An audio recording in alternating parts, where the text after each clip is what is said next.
নমস্কার বন্ধুরা, আবারও তোমাদের সামনে হাজির হয়ে গেছি আরও একটা রেসিপি নিয়ে। চলো আজকে একটু বাচ্চাকে তড়কা বানিয়ে দেবো। তড়কাটা একদম সাধারণ করে তড়কার মশলা ছাড়াই বানাবো। চলো ডিম তড়কাটা কীভাবে বানাই একদম রেস্টুরেন্টের মতো করার চেষ্টা করব, কিন্তু ঘরোয়া মশলা দিয়ে। বাচ্চা থেকে বড় আমাদের বাড়ির বুড়োও আছে, বাচ্চাও আছে, সবাই আছে চেটেপুটে খায়, সেটাই চেষ্টা করব। চলো তোমাদের দেখাই কিভাবে কি করছি। দেখো আমি অতটা দেখাইনি তোমাদের, ভাবছিলাম দেখাবো না, তারপর ভাবলাম শেয়ারই করে দিই। চলো প্রেশার কুকার দেখতে পাচ্ছ, আমি প্রেশার কুকারে এটাকে সিটি বাজিয়ে নিয়েছি, এইভাবে সেদ্ধ করে নিয়েছি। দেখো এবার চলো কী কী করবো। ডিম নিয়ে নিয়েছি, ডিমের ভুজিয়া বানাবো। তোমরা একটা দুটো যা পারবে ডিম নিয়ে নেবে, ডিমের ভুজিয়াটা বানিয়ে নেবে। ঠিক আছে, ডিমের ভুজিয়াতে সবাই পারো, জানোই ডিমের ভুজিয়া কীভাবে করে। এইভাবে ভেজে নিয়ে নুন দিয়ে আমি গুলে নিয়ে এইভাবে ভেজে নিয়ে এইভাবে করে ভেজে ডিমের ভুজিয়াটা বানিয়ে নেবো। চলো ডিমের ভুজিয়াটা বানিয়ে নিই। আমি একটা ডিমে দিয়েছি, তোমরা দুটো তিনটে যটা পারো ডিম দিতে পারো, যেমন দেবে তেমন হবে। ঠিক আছে, চলো ডিমের ভুজিয়াটা বানিয়ে। ডিমের ভুজিয়া রেডি হয়ে গেছে, চলো এটা নামিয়ে। কড়াইতে সাদা তেল দিয়ে দিয়েছি, সাদা তেলটা গরম হয়ে গেছে, এতে একটা তেজপাতা দিয়ে দিলাম আর দিচ্ছি সাদা জিরে ফোড়ন। সাদা জিরে ফোড়ন দিয়ে কয়েক সেকেন্ডের জন্য এটা নাড়িয়ে চালিয়ে নেব। কয়েক সেকেন্ড নাড়াচাড়া হয়ে গেছে, আমি এটার মধ্যে দিয়ে দেবো পেঁয়াজ কুচি। দেখো পেঁয়াজটা দিয়ে দিয়েছি, পেঁয়াজটা ভাজাভাজি চলছে। আমি পেঁয়াজের মধ্যে একটু নুন দিয়ে দেবো। সেদ্ধ করার সময় আমি নুন দিয়েছি, নুন দিয়ে দিলাম কেন, পেঁয়াজটা খুব তাড়াতাড়ি ভাজা হয়ে যাবে।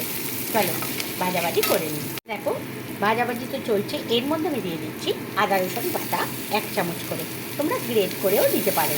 ঠিক আছে, চলো আবার আদা রসুনের কাঁচা গন্ধ যাতে না ছাড়ে, এটাও কয়েক সেকেন্ডের মতো নাড়াচাড়া করে দিই। দেখো আদা রসুনটা কয়েক সেকেন্ডের জন্য নাড়াচাড়া হচ্ছে, আমি এর মধ্যে দিয়ে দেবো টমেটো কুচি, কাঁচা লঙ্কা কুচি। দেখতে পাচ্ছ কাঁচা লঙ্কা কুচিয়ে দিয়েছি। আমি এখানে লাল লঙ্কা দেবো না, তোমরা ইচ্ছা হলে লাল লঙ্কা দেবে, আমি কাশ্মীরি লঙ্কা করে দেবো। আমাদের বাচ্চা খাবে, বাড়িতে বয়স্ক মানুষ আছে, তাই আমি লাল লঙ্কা দিচ্ছি। চলো এগুলো খুব ভালো করে ভেজে নিই। তো আমি এতে দিয়ে দিচ্ছি হলুদের গুঁড়ো, হলুদ দিয়ে দিচ্ছি।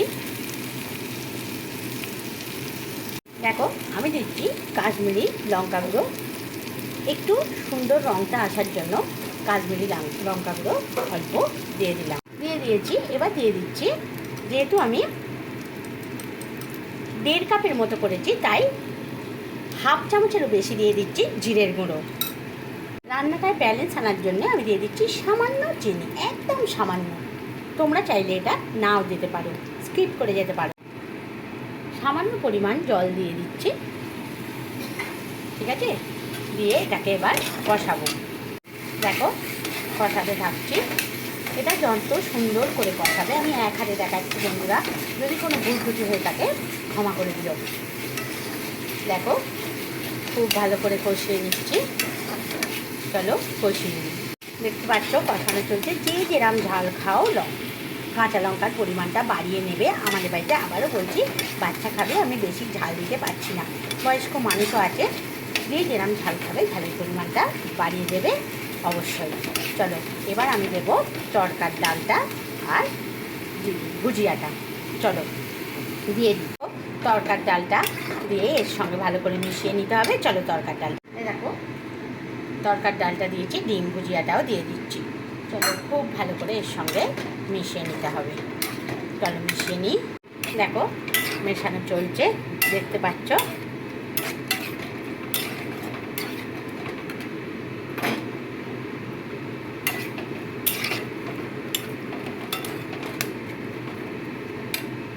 দেখো কষানো তো চলছেই, এমতো অবস্থায় আমি সামান্য জল এতে দিয়ে দিলাম, একটু এটা ফুটবে।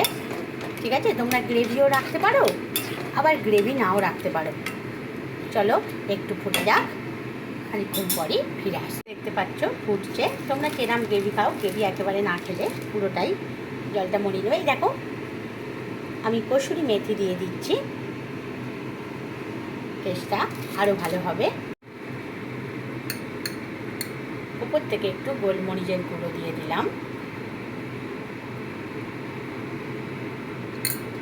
আমার স্পেশাল হাতে তৈরি যে গরম মশলা, তোমরা তো জানো, এটা থাকলে আমি এটাই দিই। স্পেশাল হাতে তৈরি আমার গরম মশলা, সেটা দিয়ে দিলাম। এটা দিয়ে একবার নাড়িয়ে নিলাম। কত সুন্দর দেখতে হয়েছে, দেখেছো? এটা পুরোপুরি অপশনাল, আমি একটু মাখন দিয়ে দিচ্ছি। পুরোপুরি অপশনাল, চাইলে তোমরা দিতেও পারো, নাও দিতে পারো। দিয়ে দিলাম, দিয়ে একটু নাড়িয়ে দিলাম। চলো, রেডি হয়ে গেছে আমার আজকের এগ তড়কা, মাখন তড়কা, যা ইচ্ছা বলতে পারো। তোমরা ঘরে এইভাবে বানিয়ে দাও, ঘরোয়া মশলা দিয়ে, একদমই লাগবে না কেনা মশলা, ঠিক আছে?